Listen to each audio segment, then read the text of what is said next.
had a dark night of the soul. You know what I mean?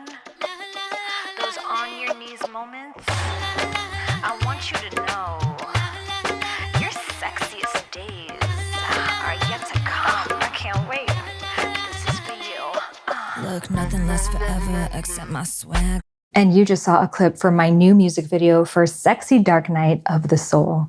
Welcome back to the Highest Self Podcast. My name is Sahara Rose, and on this podcast, I love to take spirituality and make it fun, grounded, real, relatable, dare I say sexy, because the truth is that's what your dark night of the soul does. So in this conversation, I want to talk about what is a dark night of the soul and how it's actually the best thing that could ever happen to you. So let's start with my Dark Night of the Soul, because you may be wondering, why would you make a song called Sexy Dark Night of the Soul? Well, if you're new here on the podcast, let me tell you a little song. Almost 2 years ago now, it was crazy. The end of 2022, I found out that my then husband had been cheating on me. And it was the biggest dark night of the soul I had ever experienced. I found out, literally was woken up in my sleep to his confession, and it sent me into an abyss that I never knew I would see my way on the other side of. And it was really the tipping point for this giant metamorphosis that occurred. But that metamorphosis didn't instantly turn into me being a butterfly, but it went into me going into the deepest, darkest cocoon of my entire life. So a dark night of the soul is a moment like that, an on your knees moment, where there is a line in the sand, a before and after, where you will never be the same on the other side. It could be finding out about infidelity. It could be a health crisis, scare, a death in your family, getting fired from your job, a move, all sorts of things that wake you up into either choosing staying in this life of suffering or going into moments of could feel like actually deeper suffering into the potentiality for a greater, higher good. So when I found out that information, I didn't even know where to start. I didn't know where I was going to live, what I was going to do, let alone how to file for a divorce. I did not see it coming. We were not fighting. We were not in a toxic relationship. Everything was actually fine. My life was good. But God said, we have something better. And I just knew in that moment, I trusted that if God was taking away this thing from me, it was because there was something so much greater on the other side. And I had no idea what it would be, but that was the story I decided to tell myself.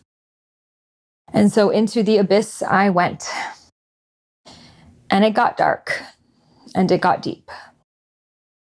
I sat with questions I never really asked myself my entire life, starting with, of course, my beliefs on marriage. I always thought marriage was eternal stability and safety, that when you walk down that aisle and you say, I do, that you mean those vows that you say. And I was brought into all of the ways that humans, we lie to ourselves and then to others. The shame that may be underneath these lies, and the ripple effects that shame and that trauma has, not just in our lives, but intergenerationally, because it never starts with us. And so I started to dive deeper into my childhood and into all of the ways that my father was emotionally unavailable towards me. All those times when I was a little girl and I just so deeply wanted his attention, but he was always working, always busy. And, my dad would have a really snappy temper, and he would just all of a sudden get really angry and cause a scene. And when he would do that as a child, I would feel so helpless, and I would go into my room and I would just be like, I hate him. I hate him. And every time I did that, it was like a black tar covering my heart. So I had to come face to face with that black tar and how that black tar was causing me to not be able to fully feel myself, thus not be able to fully feel another. It brought me even deeper into my dad's childhood and how he never had a loving family, let alone father, and how he became the way that he became and really was doing the best that he could with the limited knowledge and love that he received, and even deeper into my grandparents' forced child marriage that my grandmother was in when she was 11 years old. And deeper into that, into the generations of trauma, generations of the woman's womb being used as a commodity. She is used for impregnation to pass on the seed so the man, the patriarchal lineage can continue, and the ways that she has been ignored, suppressed, abandoned, taken advantage of, and of course, cheated on. Wasn't even expected to be monogamous, especially in Middle Eastern cultures. Having multiple wives has literally happened throughout generations of my family. But also how all of the ways the men were also turned into something that they were not. All of the ways that they were forced to assert their power in these ways, the power dynamics, the structure, the war consciousness, how out of touch they were forced to become with their hearts. And looking at the ways that the war that my parents escaped from, the Iran-Iraq war in 1980, affected war consciousness within my family, within myself. All of the ways that I had all of the things that I did not like from the other, all of the ways that the patriarchy lived in me, all of the ways that all of the things that I disliked about the other, and going deeper into doing shadow work. What is shadow work? It's to look at the things that you hate of other people and see how they're living within yourself. Because we can only heal it when we integrate it. So you can see how my dark night of the soul, that moment of finding out I was being cheated on, led to me doing the deepest healing work that I would have never done without this experience.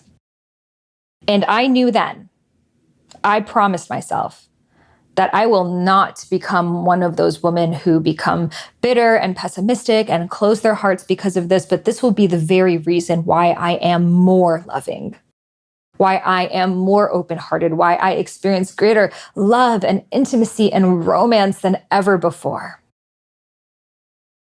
And today I am almost 2 years later, a living embodiment of that. I feel so much love on a daily basis. I just got my second dog and just surrounded by so much deep, profound love. Love with every single person I interact with. My heart has been blasted open, and every single day I give thanks to the darkness. I give thanks to the void. I give thanks to the unknown. I give thanks to the many, many months I woke up and was courageous enough to cry and emote and embody and express, which later became my triple E method: emote, embody, and express. And when I say that, I mean, I would wake up and just cry some days. You know, when you wake up and you remember your new reality and you're like, oh shit, now I'm single. Oh shit, now I lost this thing. And it hits you like bricks. It's almost like that 50 First Dates movie. You have to like remind yourself of the new reality. But instead of going into a pity party, I would move that energy. And I would start to literally move my body and dance and tap and open my heart and womb and connect. And I would move that energy and I would embody what I desire to experience. Desiring to feel held. Desiring to feel supported. Desiring to feel in alignment, in trust, in faith. And I would embody that energy in my body. What does it feel like to feel completely held by earth?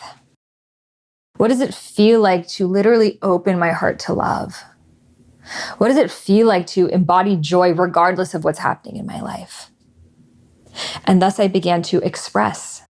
So it started with poetry. I would write poems around how I would feel. And then, because I love music so much, I was like, I want to learn music production.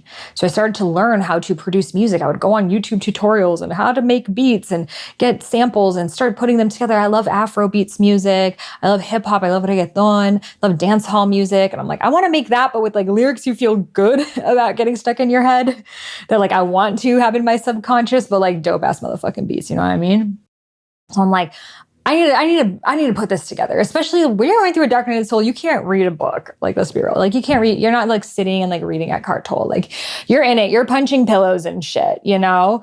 So I just started to create the music I wish I had. And it started with my song Trust Flow that has like literally gone viral. It's played in radio stations in Africa now. And that really is the archetype of surrender. And I have music videos for each one, and you can see in the music video, I'll link that music video as well below, but you can see it's me alone last summer on the beach in Portugal and just literally surrendering to the flow of life. Again, not knowing where I was going to live, what was going to happen, what was on the other side of this. But the mantra I would tell myself when I was going through anxious bouts was trust, flow, surrender, let go. Trust, flow, surrender, let go. Trust, flow, surrender, let go. I'm the one I've been waiting for. Thus, it became the song. So I continued on that journey, creating my song, Be the Vibe, and releasing my album, My Body is an Altar, and coming up with 12 songs. And I will link that album below. It's on Spotify and wherever you listen to music, creating beautiful music videos. My Body is an Altar video is really the embodiment of the sensual side of the feminine who really owns herself and sees herself as a sacred site that will only be treated as such. I'll also link the podcast I did below, sharing the story behind that song and how it was the affirmation I told myself of I will never be treated with disrespect because I am a sacred site. Do you see yourself one day starting a podcast, writing books, speaking on stages, sharing your message with the world?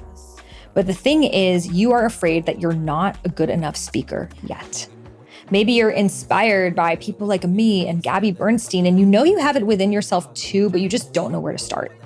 Well, I have gotten this question so many times, and this is why I've created my Speak with Soul 21-day method. This guides you from awkward to confident speaker in just 3 weeks' time. I guide you through daily prompts, practices, and share all of the wisdom that I have learned as a professional speaker, podcaster, author, and someone who literally makes a living sharing my voice as well as through music, and how you can too in your own unique way. So the testimonials from Speak with Soul are insane. I have seen people literally be hired to host their own radio shows. Hundreds of people start their own podcasts, create YouTube channels, IG live series, get book deals, the list goes on.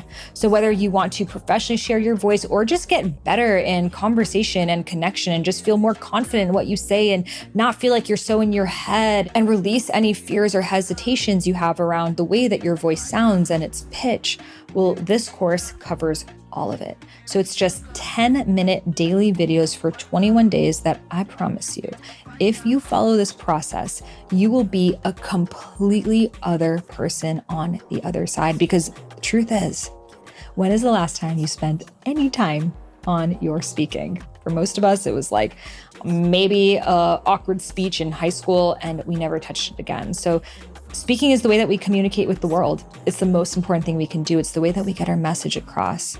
And I know if you're listening to this podcast, you have a really important message to share because regular people don't listen to this podcast. So if you're feeling the call, come join me in Speak with Soul. I have a special 25% off discount for you listed below. So head over to the show notes or over to speakwithsoulcourse.com. That's speakwithsoulcourse.com to receive the 25% off right now. And you can also find that link in the show notes. I'm so excited to hopefully be on your podcast. And so continuing along on my journey, there was this archetype of energy that I had never really fully accessed within myself. Again, I was in relationship like my whole life. And it wasn't until this divorce and really going deep into the pain and the heartbreak and the anger that I started to, in that dark night of the soul energies, find the gems in it. And this is the energy of goddess Kali Ma. She is a Vedic, a Hindu goddess from India. And if you've ever seen her, she is blue and she has a skull garland around her neck and her tongue is out like, you may hear in yoga classes, they do Kali breath. And she is that energy of feminine liberation. She don't give a fuck. She's like, you come my way, I'll cut you. She literally has a sword and a guy's skull bleeding on her head. Plus she's got her foot on top of another guy that she's like standing on top of. Like she real baddie, you know?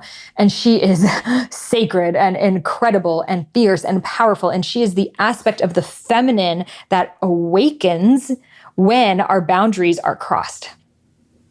when someone takes advantage of us, when someone thinks because we're nice, we're an innocent little maiden and we're like, oh, you little bitch, I'm about to show you. And that energy got woken up in me. And she was wild and she is carefree. And that energy, I mean, it even shifted like the music I listened to and colors I was attracted to. And, I was always very afraid of the darkness. Like I am naturally a very sunny and light person. I'm really great with the rainbow realm, fairies, mermaids, dolphins.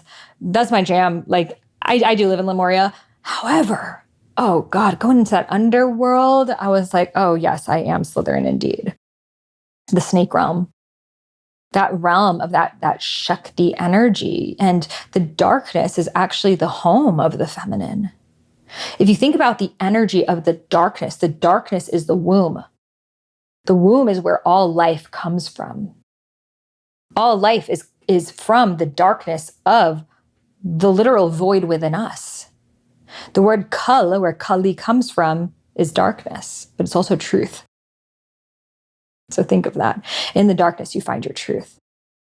Look at space, complete darkness, complete void, and within it, one star, one big bang, the creation of the entire universe.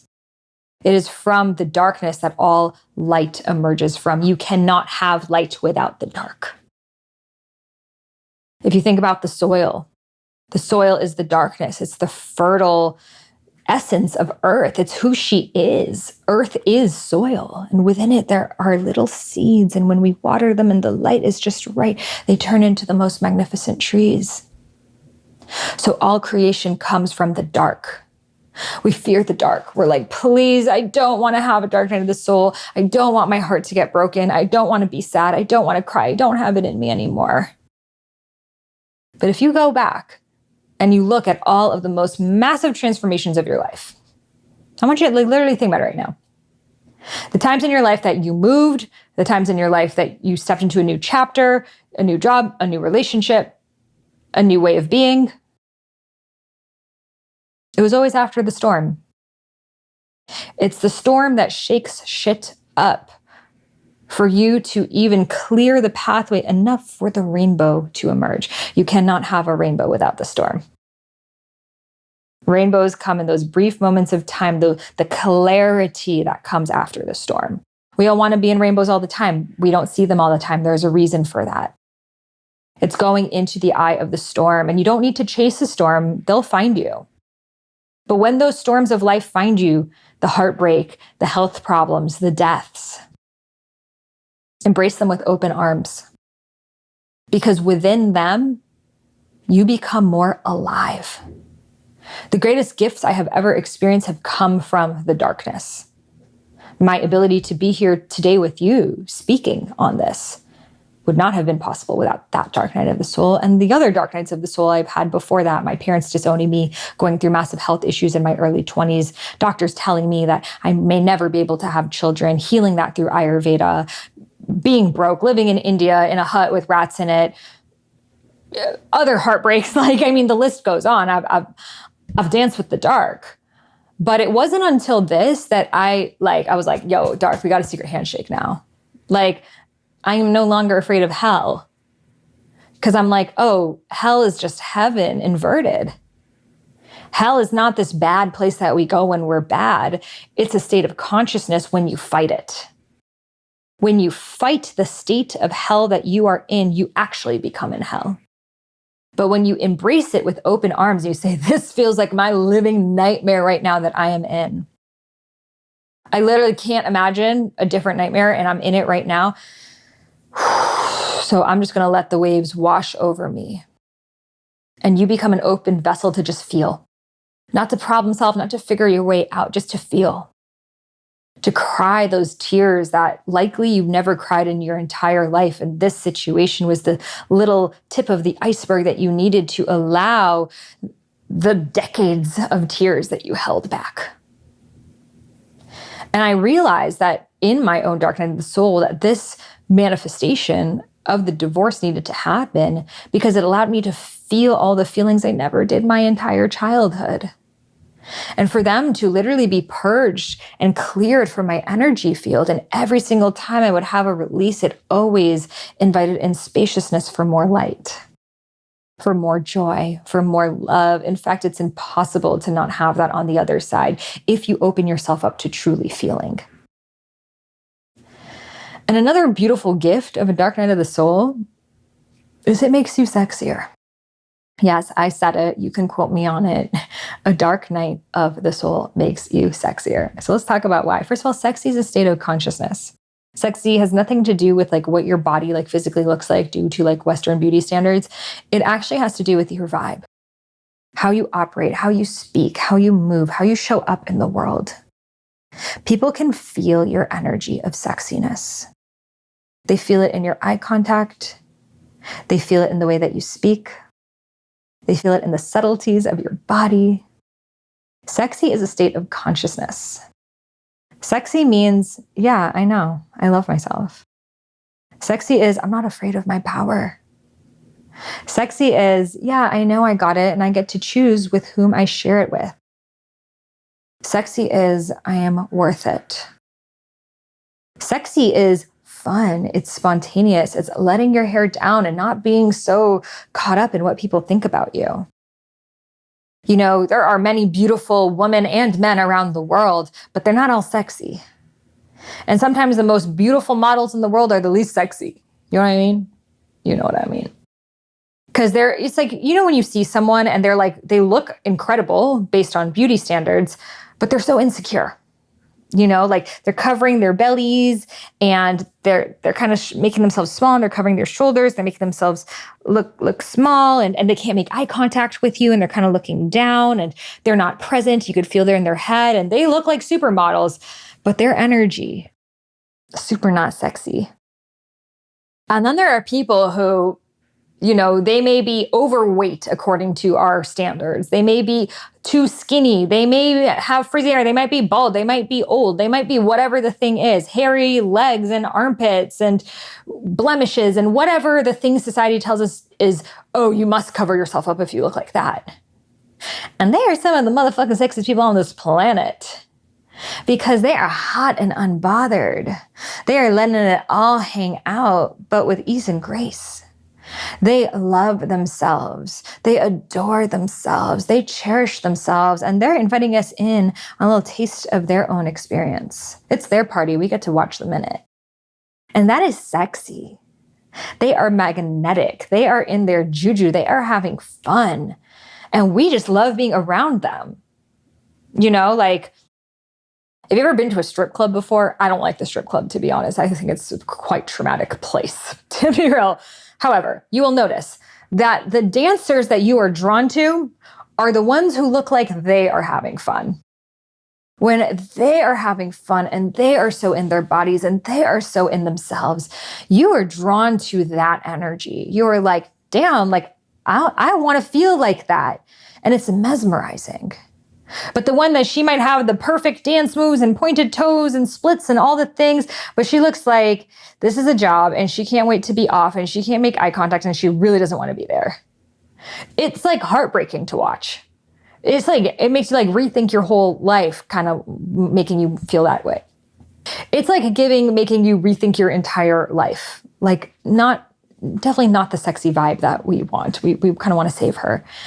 So we don't want to have that. We're so caught up in things looking perfect, but it's actually that perfection that's quite unsexy. So sexy is that state of self-love, that state of consciousness, owning your sexuality, owning your sensuality, owning your creative life force, knowing your sacral chakra wisdom. The sacral chakra is the second chakra in the 7 chakra system that is in charge of creativity, abundance, pleasure. So when you are in your sensuality, you naturally are creative. You're naturally coming up with ideas. And also you are tuning into your highest form of abundance. So you naturally are able to create the ideal amount of wealth because you are being you. And that is extremely magnetic and irreplaceable. So the dark night of the soul, now how does it make us more sexy? Like we want sexy, dark night of the soul, it sounds pretty sad. Like how are they connected? So I found in my dark night of the soul that something happens where it's like this like baseball bat comes into your energetic hands and you're just like, and you just shatter all of the labels, all of the stories, all of the expectations, all of the roles that you played, all of the things that you thought you needed to be. And you're like, fuck that shit. Like, no, I'm out because I did all those things and I'm feeling like this. So no, I don't want your number. No, I don't want to give you mine. And no. I mean, like, look at me. It's a spiritual podcast and we just went to no scrubs because why not? Like, we're having fun here. So you stop giving a fuck. You know, when I started this podcast and started becoming a spiritual teacher, my first book came out in 2017 and that's when this podcast was launched. I was not rapping in the middle of this and I definitely was not releasing music videos called Sexy Dark Night of the Soul.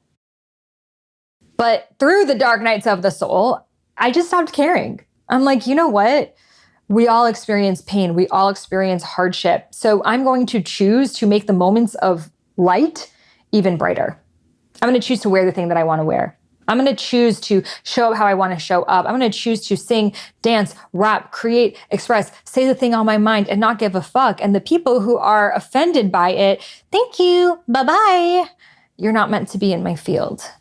Because I got piñatas in my party and I only want to share my piñata candy with those who are motherfucking with it, you know?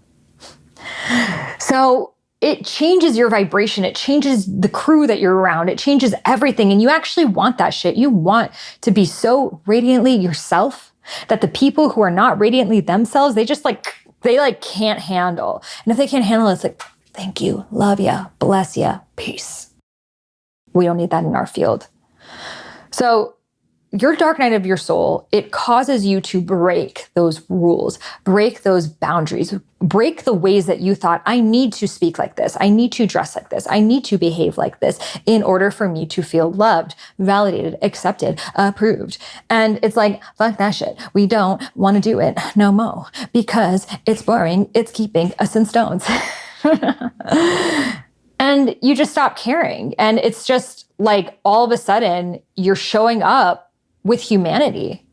You have so much more empathy for others, empathy for yourselves. Your heart is open. And when your heart is open, you're not trying to win love anymore because you realize you are love. And I remember deep in my dark night of the soul, a year and a half ago, there were some days I felt like shit, guys. Like I felt so shitty. I was just like crying, you know, hot mess, doing my embodiment practice. And I was like, wiping the tears away. And then I'm like, let me wear a cute outfit. And sometimes just wearing that cute outfit, it was like, this is what I have going for me today. And then I was like, damn, I feel better now. Like, this is really cute. And like, I wouldn't have worn this before. And now I'm going to wear it. And that brought me on a journey. I was like, before I was like, oh, I don't want to get tattoos. Now I have like tattoos like all over, butterfly, snake, hieroglyphics on my back, dharma. I just love them. And again, before growing up Persian, it's like, oh, tattoos, haram, you must not. And now I'm like, I love it. I'm art. Guess what? I'm going to die. So I'm going to adore my body the way that I desire. And so you just stop caring about these things so much. I definitely was not wearing black lipstick before, but what do you guys think? Is it a vibe or is it a vibe? I think it's a vibe. I'm going to show up on a first date like this. And it's just so much more fun when you are yourself. So when I would feel like shit, I would wear the outfit. And then all of a sudden I would like embody that energy. I would like embody that energy of this motorcycle girl who was like driving around Tokyo. And she was like on an adventure. She was like Carmen Sandiego. And I'm like, damn, like, yeah, that's me. Like I'm taking on that persona. So I started to get really into the moto look. And you'll see that in the music video clip. I was the stylist for the whole thing. Thank you very much. But I did all these like sick ass moto looks, which again, I never dressed that way before. And now I'm like, I'm just going to have so much more fun with my style. I'm going to wear things that are out of the box, like wear things that like, there's no like reason to wear it. It's not maybe the most like comfy organic cotton thing, but like I feel like a moto bad bitch flying around Tokyo. So that's enough of a reason for me. And just playing with that energy, playing with that archetype, Kali Ma coming full alive. And that led to my music creation getting even better because I was like not afraid to say things. And I mean, y'all will hear me in these rap flows. The song's all me, 3 verses, the chorus. I just want to play it for you. Oh, listen, I've been talking about it a lot. So let's just take a little 30-second right here and play a little bit more of the music video because I'm so excited because it just launched. So let's play that clip right now. I got 99 problems being deluded, solve them all. Solve them all. I got 99 problems being sexy, solve them all. Had a ball. Okay. What did you think? Kind of obsessed. So let's talk about some of the themes going on here because as you know, everything I do has a lot of intentionality and art behind it. So this archetype is my inner bad bitch. It's my inner dark night of the soul, my Kali Ma energy, my I don't give a fuck. And she is really the embodiment of that and that chapter of my life. I love to, after going through really big initiations, create a piece of art that can live on from it. So, and I've actually subconsciously been doing this my entire life. So I went through health challenges, brought me to Ayurveda, wrote Idiot's Guide to Ayurveda, went through my food journey, culinary school, learning all these recipes, Ayurveda, made modern, wrote Eat, Feel Fresh, discovered my Dharma, learned how to tune into my purpose, wrote Discover Your Dharma, created, Divine Feminine Community, Rose Gold Goddesses, Dharma Coaching Institute, Highest Self Institute. It's like everything I learn, I like create something with, and it really gives me like a greater reason. So when I, was going through the depths of this infidelity and just being so disappointed, so sad, so heartbroken, so feeling just like gaslit, the only thing that would pull me through is knowing that one day this story will be able to help other people. And even if it's just for that, even if it's like, and she never finds love again and that was it, but like her story helped people, at least I could do that for you guys. Because you're listening to this podcast, I'm going to make a quick assumption about you. Your friends come to you for advice. Whenever you're at a party, someone corners you at the side of the snack table and starts telling you all of their childhood traumas. And you actually love diving deep into spiritual topics and you have a really good way of communicating with people. So the best way to actually create a career doing this is through coaching. But I know a lot of people, they're like, I don't even know where to start. I don't even know what type of coach I would be. So I've created a quick, easy quiz to discover your unique coaching style. So there are 3 categories: the intuitive, transformational, or empathetic coach. So the intuitive one really works with your intuition, you're able to receive downloads, you just have insights about people. The transformational one has more of that fire energy. You love to keep it real and help people go through the deepest phoenix rising from the ashes moments in their lives. And the empathetic coach really loves to listen, hold space. They're very grounded, nurturing. So if you're curious which type you are, you can try my free quiz at quiz.highestselfinstitute.com. Again, that's quiz.highestselfinstitute.com, which is my school that certifies spiritual life coaches. And you can find that link in the show notes. I'm super excited to see what type of coach you are because I'm gonna hire you one day. So trust your intuition, trust your inner wisdom, trust your inner guidance, close your eyes and listen. And that would really pull me through, just being like, okay, guess this is another shitty part of my memoir. Got to keep it spicy so y'all stay engaged. And I'm like, you know what? Here's another gift from it. It's given me more empathy. It's given me more range. It's allowed me to feel more alive. So have you felt that too? After your dark nights of the soul or when you're in it, at least knowing that maybe you can help someone else with it? Did you ever feel more connected with other people? Did you ever feel like you should just had so much more empathy, so much more range, so much more aliveness? And what's cool is when you reach those layers of dark that you've never been, those feelings of like anger and sadness and shame and guilt that you've never touched upon before, what naturally happens on the other side is you experience so much greater love and joy and freedom. Oh my goddess. When I went to Trinidad after that, it was a few months after my first Trini Carnival. Was something I've always wanted to do my entire life. Going there, seeing people in the costumes, winding their body up, wearing mine. I had never danced on the street in a motherfucking thong before. That shit is freeing. And I was like, okay, if this all happened for me to be here right now, I guess this is enough. And she lived happily ever after in Trinidad. Wouldn't be a bad story. Maybe it'll happen. So it's like greater forms of liberation on the other side, because I was out of this cage, this self-imposed cage. And I feel that's the gift of the dark night of the soul. It's always there to serve you. It's always there to take you to higher forms of freedom that you would have never chosen for yourself. So I want you to think about your dark night of the soul. That big, like catastrophic or seemed catastrophic thing that happened, the health scare, the injury, the accident, the heartbreak, the job firing, the death, whatever that thing was. And already from where you are now, how is it one of the greatest blessings of your life? If you can't think of it, like I want you to press pause and really journal on this. And I know you might be like, sorry, you're spiritual bypassing, please. No, it was really traumatic. Trust me, I know trauma. I teach trauma for a living. And what I will tell you is I have a very different belief on trauma than most of these people you're going to see on YouTube. Oh my God. Last night, some video on YouTube came. It was this like older lady therapist.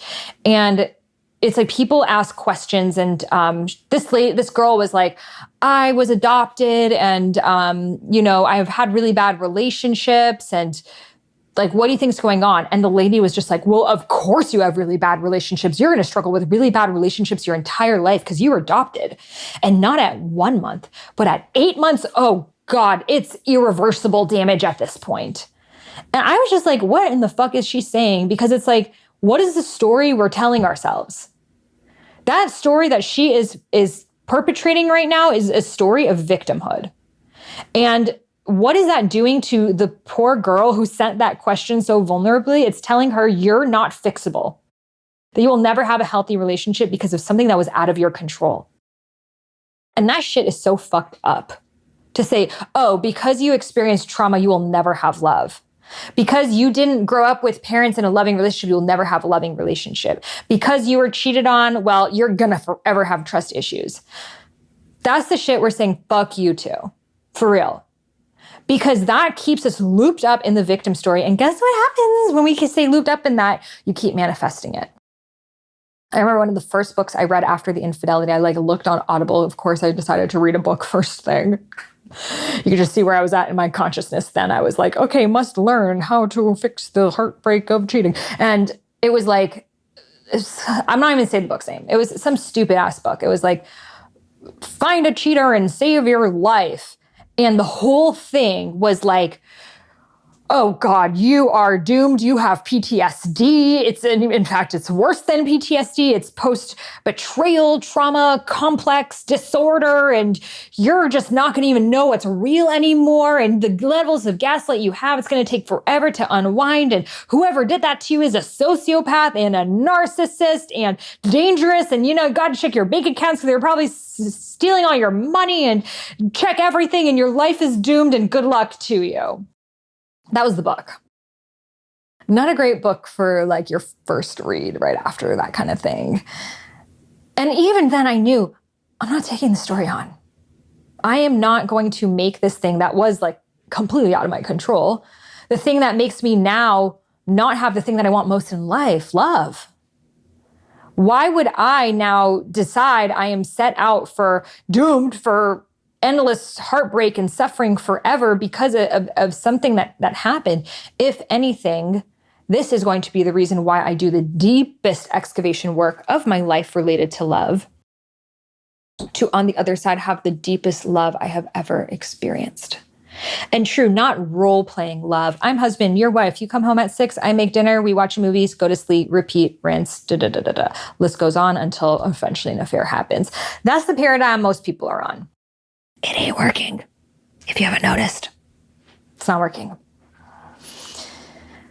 But if we go into our dark nights of the soul, we use them to make ourselves sexier, more alive, more in our hearts, more in our joys, more in our presence, more in our truth, not afraid of our shadows. One of the things I say in my rap is, my shadows made me sexy, plus they gave me some more ass.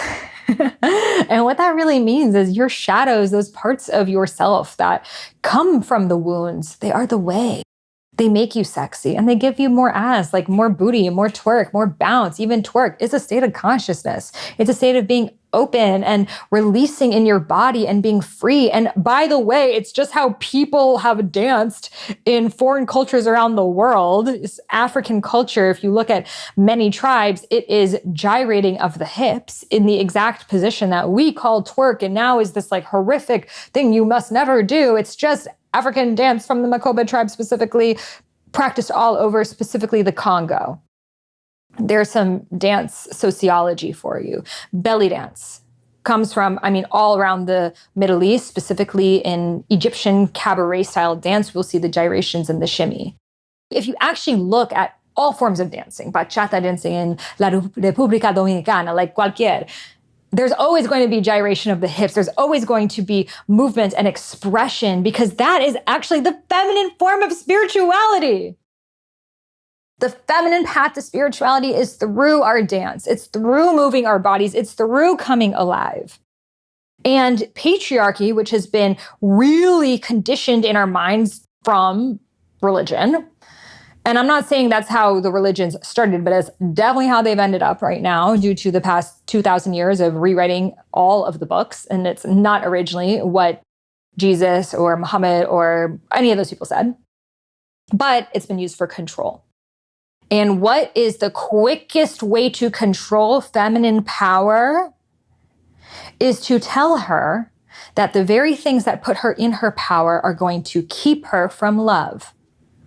If you show up in your wild, liberated feminine essence, which is the truth of who you are, you will never be married. You will never be accepted. You will live alone and you will suffer. And that is the story they told us time in and again, and in and out. The story of Eve. It's made us afraid of the feminines, not even the truth. We go back to the truth. Yeshua and Mary Magdalene were a tantric couple that healed the world through their love and their divine union. But then what? They rewrote her as a whore. So this is how deep it runs. The Madonna whore complex has been imposed in all of our consciousnesses. That you're either the Madonna, the virgin, the wife, she who is loved, but could never be fucked. Or you are the whore, the slut, Lilith, Eve, she who can be fucked but never loved. So it's one or the other. So then what happens? And this consciousness is very, very active amongst, because we women, we can feel, we have both sides of ourselves. We have that side of ourselves that's like nurturing and loving and soft and loves our children, loves our animals and loves our plants and is just like so full of light and joy. But we've also got that snake energy, that jaguar energy, that underworld energy. And she's a force to be reckoned with. But we're taught if we want to be respected, we want to be loved and cherished, cut yourself off from that. And the men are taught if women exhibit any traits of that, oh, she must be a slut. But then what happens is they marry the woman who they see as the Madonna, but then they cheat with the one who they see as the slut. And it creates this split in their consciousness where she can only be one or the other, but I'm caught because I deeply desire both. Because deep in the masculine consciousness is the knowing that the feminine is both. She is both sacred and sexual. It's the split due to religion that has caused both of us to divorce ourselves from this side of ourselves, even men suppressing that side of themselves that is animalistic because they're afraid of their power, because society has told them a man and his power is dangerous. So sit down, be quiet, don't be loud. And so men are so suppressed. They're hunters, they're warriors. We need men in that power. It's hot for men to be in their power. We're craving that shit. Us as women, that's why women want the bad boys. Why do women want the bad boys? It's not the bad boy you want, it's the wild man that you want. It's the warrior that can protect you, that cares for you, that would never hurt you. But if someone hurt you, they'll definitely hurt them. You know, he doesn't want to kill, but he could if he needed to. It's that energy. Women, we're craving that as well, but men have been split. We have all been hand sanitized, suit, polished up, Stepford wives, and neither of us want to play these roles anymore. So through your dark night of the soul, you can integrate, because I'm going to assume a lot of us in spirituality, myself included, we're really great with the light. The light is like, that's our hood. Like, we know what's up fairies. But the darkness, we've often suppressed that. And there's definitely the shadow work bitches out there, and shout out to you, like, big respect, and maybe the light is where you have a harder time accessing. So first I'm going to speak to the people who have a harder time accessing their dark nights of the soul. There were definitely times that I would be crying and I would be like, is this ever going to end? Is there ever going to be a day that I stop crying? Because I can't imagine it. It felt like the tears were endless. And so sometimes I wouldn't even want to go there. I was just like, oh God, this thought's coming up again. I don't even have energy to go there. Like, I can't, because once I start crying, I won't stop. But I knew that one day, eventually the tears would dry up.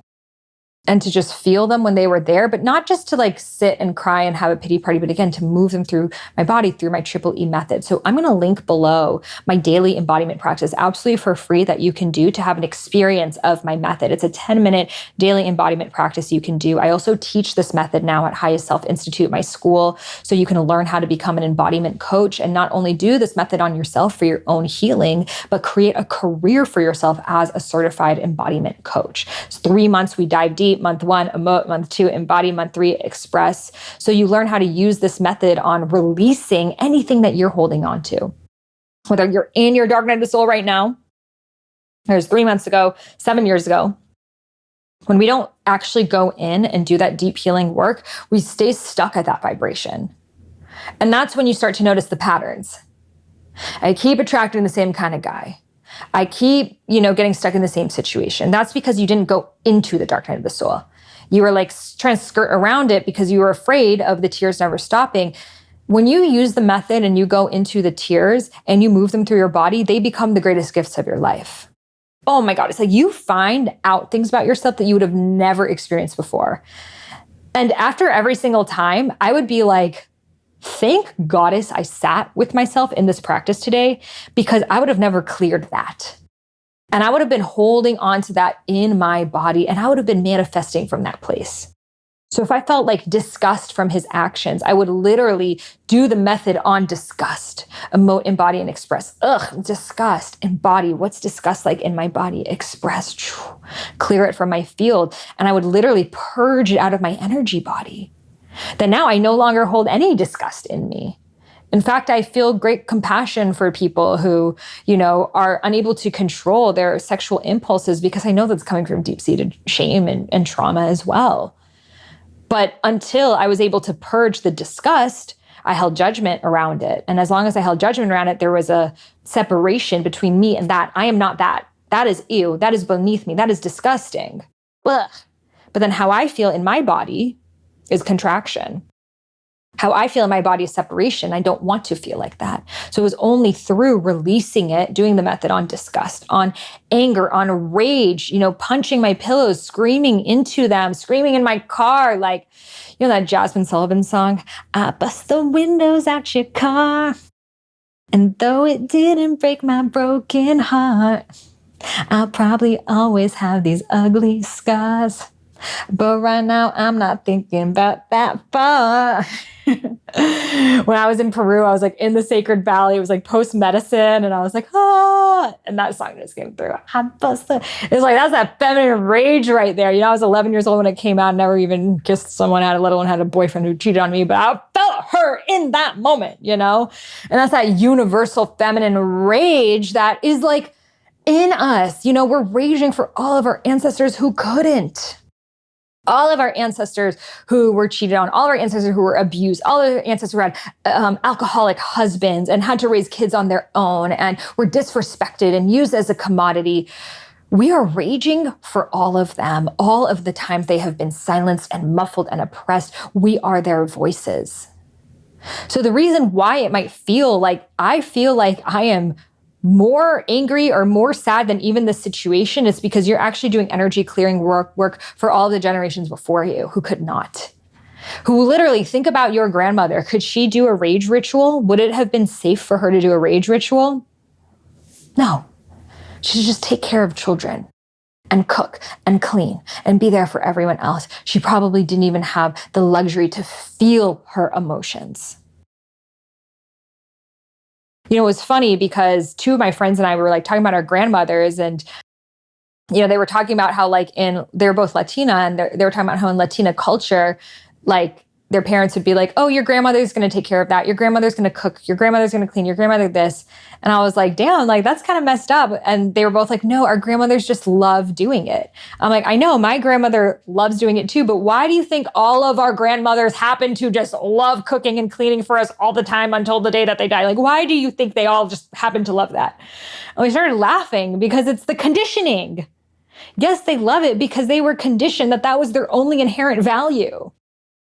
They could not create, they could not dance, they could not sing, they could not write poetry, they could not live their own expressions. These are just our grandparents. A lot of them are still alive. Look at how far we've come. So of course, if just in 2 generations we've quantum leaped into this reality, we're still going to have to release some of these emotions and these energies that were never cleared. Because emotions that are not cleared intergenerationally, they just get passed down. And now we can see this with the science of epigenetics, that the trauma that your grandparents experienced actually shifts your genealogy. So your DNA actually shifts because of trauma inherited. And again, that does not mean that you are doomed. In fact, from those traumas come your greatest superpowers, come your greatest gifts, come your greatest skills. You know, one of my grandfathers was an incredible businessman. And I never met him, but I know I've inherited his genes that are able to, you know, be great with business and building things and thinking big picture. And I thank my grandfather for that. Then my other grandmother, she was really spunky and definitely very sexy and funny. And would just speak her mind, her truth. She was so sassy. And I definitely inherited that. And then my other grandfather, my mother's side, he was very poetic. He was a philosopher. He was a questioner of life. He was like Krishna, like incarnated, just so wise, so deep, like a Buddha. I don't know if I incarnated all of that, but I got a little summon of that. That's why we brought me here to this podcast. And then my other grandmother, she loves psychology. She loves cooking. She loves nurturing. She loves animals. She loves providing. Like she's just like such a mama bear. And I love that too. So I got all these gifts from my grandparents. So I also want you to do inventory. And if you've never met them, learn about them. What did you get from your grandmother, your grandfather on your father's side, your grandmother, your grandfather on your mother's side? And then yes, what were also the traumas passed down? And the real shadow work of the snake coming back and eating itself again, if you've ever seen a depiction of a snake coming full circle and it comes back and it eats its own tail, is when you can see that without the traumas, you would never have the gifts. And that's honestly what this song and this music video are about. That my dark night of the soul made me sexier. It made me more free. It made me more open. It made me more in the vibration of love than I've ever been in my entire life. And so I thank the darkness. Every single day, I thank the light and I thank the dark. I thank all of those times that I cried in my bed because look at where they brought me. I thank the void. I thank the uncertainty. I think going into the unknown because I could have never known the way that my life would have panned out. I could have never known 4 days after finding about the infidelity. I thought I was supposed to go to Egypt with him. Obviously, I was not going to go with him. My friend decided to come with me. Her and I went to Egypt. I packed one suitcase thinking I was going to come back in 10 days and figure out how I was going to move out. And once I left to Egypt, well, first of all, I filed for the divorce. Second of all, I knew I could not go back. And so I had my things moved into a storage, which I've never seen again to this day. I don't have one piece of belonging from that life. And I never went back. And I had one suitcase and I traveled the world for over a year. And that brought me on a journey of a lifetime, a journey of becoming an artist, which I would have never experienced without it. So thank the darkness for where it brought you. Write down your dark night of the soul and where it guided you to and where it took you to next and where it took you to next. So you can see that the darkness is really here to support us. It's here to take us places that when we had that lit up path with the flashlight, we could have never gone there. You know, in that old life that you had, even if everything was super bright, you were on a different road. It's like you're on a different highway. It doesn't matter how fast you go, you're on the wrong highway. And so that dark night of the soul, it's like, okay, we're going to take you off this highway. You're going to be in this like liminal space for a while. Okay, like it's bringing up for me Mario Kart. This is honestly what's coming up for me right now. So when you're on Rainbow Road, been there before? I was always the little mushroom toad. She was so fast, but she would fly off a lot. Anyways, so when you're on Rainbow Road, so you're like cruising on Rainbow Road, and sometimes when you steer off of the path, you like are flying in the abyss, and you're like, oh no, am I gonna fall into space, or I'm gonna land on another road? Sometimes you fall off into space and then you lose that level. Got to do it again. but then other times you would end up on another road. And actually it was like a better road. It was like closer to the finish line. And then you're like, oh my goodness, thank God I fell off the road, because now I'm like way at the finish line and Yoshi's way back there. Peace. And it's so amazing, and life is good. So that is what basically our dark nights of the soul are doing for us. They are taking us off of the path that we are on and actually closer onto the path that we desire. They're taking us away from a reality that we would have never taken ourselves out of, because God knows there is something so much better for us. And if we can trust, flow, surrender, let go, we open ourselves up for greater miracles than we could ever imagine from our point of consciousness, because there are things that are so much more in alignment for you, but you got to let go of what's not serving you. So your dark night of the soul makes you sexier. Embrace that energy. I invite you, when you're listening to the music video, just like lay yourself, like dress up. Like, I'm going to link the video. This is our official video party. Yay, let's get it. So I want you to like dress up like your sexy dark night of the soul. Like I'm doing a little like black vampire look right now, but you can do whatever you like. Maybe you go hip hop, maybe you go goth punk, maybe you go moto, whatever your sexy dark night looks like. Play the song, watch the music video, and just have yourself a dance party. So when I was producing this beat, I found this Indian sample, na na na na na na na na, and it was giving Missy Elliott vibes to me. And I love Missy Elliott. And at first I actually put on an Afrobeats beat, but then, and I was making the song like that. And then the next day I woke up and I was just like, what if it was on like an 808 trap beat? So I put on an 808 trap beat and I loved it. And I wrote that rap and recorded it all in one morning right here in my apartment. It just came through. It was a transmission from Goddess. It was like, look, nothing lasts forever except my swag. So I'd rather be extra than your regular ass. No one cheering louder than the girl I used to be. So I do this shit for her, become who she meant to be. Cause I got 99 problems, but they all in the past. My shadows made me sexy. Plus they gave me some more ass. Dark femme got me wildin'. But I say celibate. Cause unless you is a god, then you is irrelevant. Cause I got 99 problems being Delulu solved them all. Solve them all. I mean, I could do the whole song for you right now, but I want you to like have the experience in the music video. It is insane, and just a little bit about the lyrics. I got 99 problems being Delulu solved them all. What does that mean? Me being Delulu of like, this is the best thing that's ever happened to me. Like, I'm so happy. Like I'm living my truth in a way I've never experienced before. I was shit scared, guys. I was actually shit scared, but I would tell myself this. And I was just living my best Delulu life. I'm like, I am the main character. This is my moment. Screenshot my story. You'll never explore it. And that just became me. And I just became my own dream girl. And it made no sense. But then it actually started to make sense. And here I am, my dream girl. And it's so fun. And truth, and not in the like a Barbie sense, but I'm like crying on the inside. Like definitely at the beginning, I was crying on the inside, but then it just became part of me. And now it's like all these archetypes. Like you see me on every podcast, I'm like a different archetype of myself. Like here is my inner dark night. We did no makeup look. After my ayahuasca experience, we went into the future. I'm done psychedelic looks, like all sorts of vibes, because I have access to all of these aspects, of these archetypes of the feminine within myself.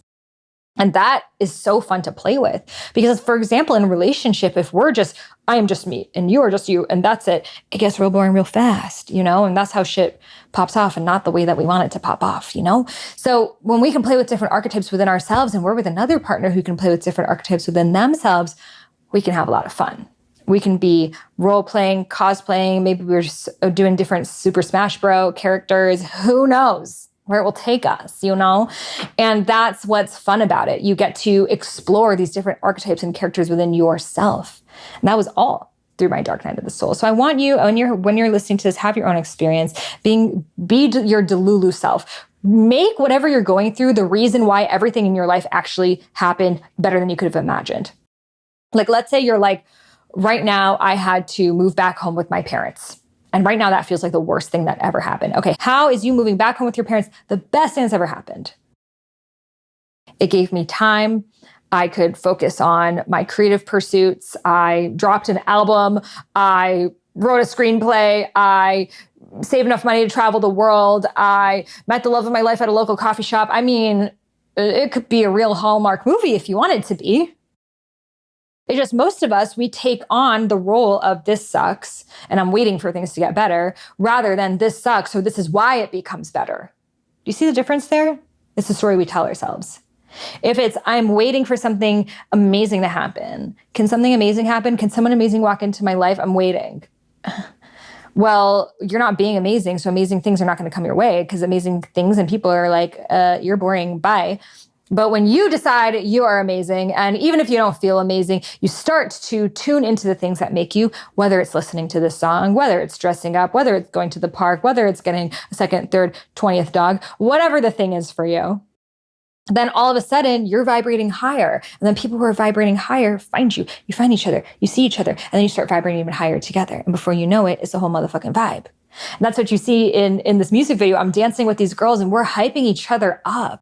And I also want to shout that out, that like the way that society has deemed like female, like sexuality has always been like, it's for the male gaze, right? It's always performative for him. So let's just like stop that right there. Like, hello, women, we are extremely sensual sexual beings. Women are far more multi-orgasmic than men. We are way more actually attunely connected to our sexual energy. Again, it's this religious programming that has made us afraid of that.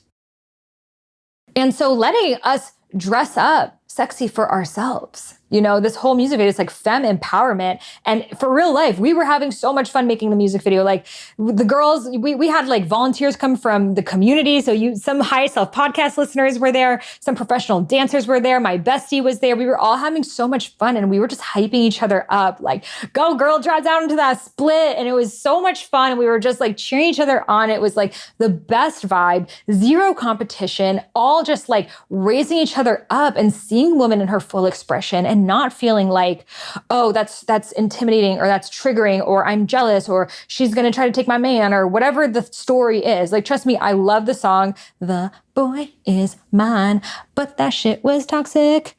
Not what we want in our subconscious. You know, like we were trained to be like that. Girl on girl competition. He's mine. No, he's mine. Well, I got to let you know, he's mine. If you know, you know. The intro to that song. So we love that song, but we don't love the lyrics of it. I'm sorry, Brandy and Monica, please just, I know you guys are probably friends, though I did hear you guys, I hope you didn't have beef. I hope you're over the beef. I saw you guys made a new one with Ariana. I hope, can we make it like the joy is mine? The joy is mine. Oh shit. Trademarking that one. You need to feel enough because you are enough. Because you are in trust. It's not hard to see the joy is mine. Okay, guys, this is our song. If you hear anyone singing it on the streets, you know that we made it here together. Like, this is where it started. This is the moment. I feel very proud and blessed. Thank you. So you see here, when we open ourselves up to Source, to God, we make cool remixes of everything. And that's it. That's what a dark night of the soul is. It's remixing your life. It's like that old life, that shit was not working for me anymore. So it's a remix. Yeah, you're going to have to leave all that stuff behind. And the remix is so much better than the original. Like, you know those songs that you don't even know the original, but you've only heard the remix because the remix is so much better? That's pretty much what happens here in the Sexy Dark Night of the Soul. And guess what? The remix keeps getting remixed. And it's the remix of the remix of the remix. Like, the only song I can think about right now that's giving me that was like Welcome to Atlanta. Do you guys remember Welcome to Atlanta?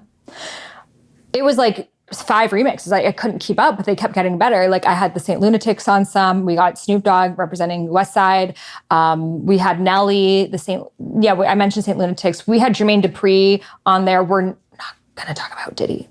Can we just cut him off? Let's just remove him from that song. I think it got shitty when Diddy got on.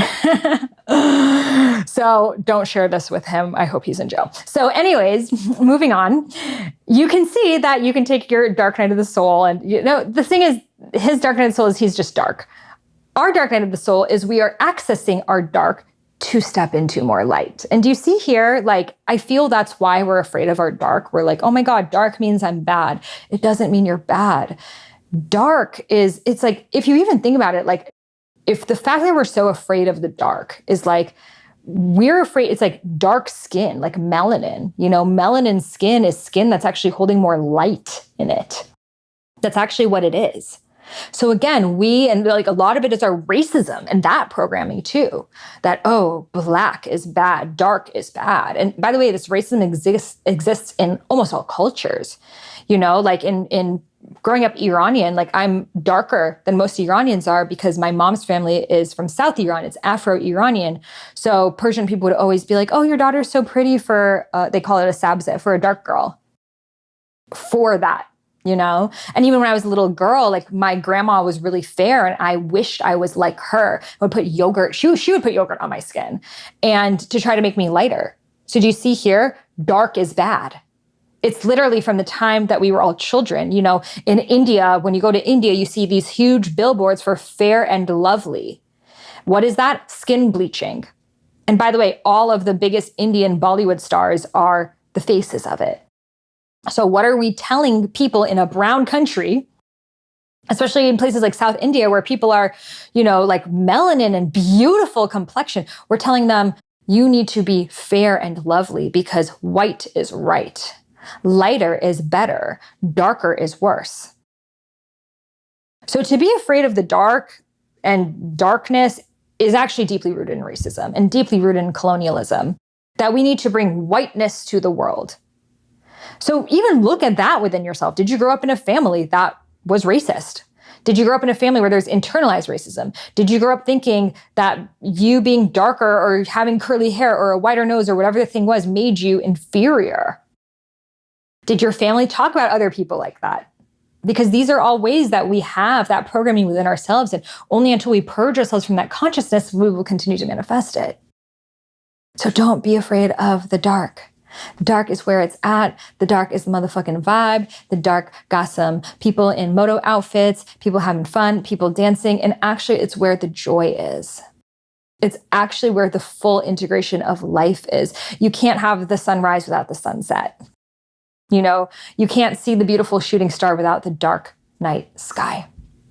So I hope this song and this music video, which I will link below, please comment on the music video on YouTube. That would help so much. Like, this is all just like my passion. It's an act of love. I don't make any money from my music. In fact, I just spend money on my music. I do it as just like my contribution to humanity, because when I was in my dark night of the soul and I couldn't read books, I would just listen to music. And if I had songs like this in that moment, it would help me see that it's okay to feel the pain that I was in that moment, and that it wasn't the end of my life.